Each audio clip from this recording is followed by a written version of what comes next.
മോശ സമയത്തെയും നമ്മളൊക്കെ ഇഷ്ടപ്പെടണം. എന്താ കാരണം? അപ്പോഴാണ് ശരിക്കും നമുക്ക് മനസ്സിലാകുന്നത് ആരെയാണ് നമ്മൾ സ്വന്തം എന്ന് വിളിക്കേണ്ടതെന്ന്.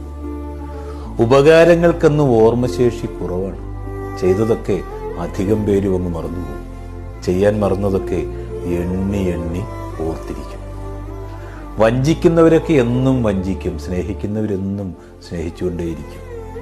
വഞ്ചിക്കുന്ന ആളുകളെ സ്നേഹിക്കാൻ പോയാൽ വേദനിക്കപ്പെടും.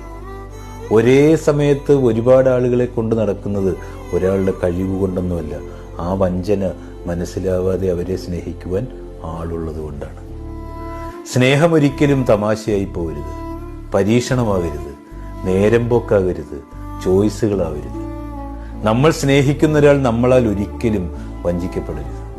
സ്നേഹത്തിലൂടെ ഒരാൾക്കുണ്ടാകുന്ന മുറിവ് അയാളുടെ മരണം വരെ നിലനിൽക്കും. ഒരാളുടെ കണ്ണുനീരിന് അറിഞ്ഞുകൊണ്ട്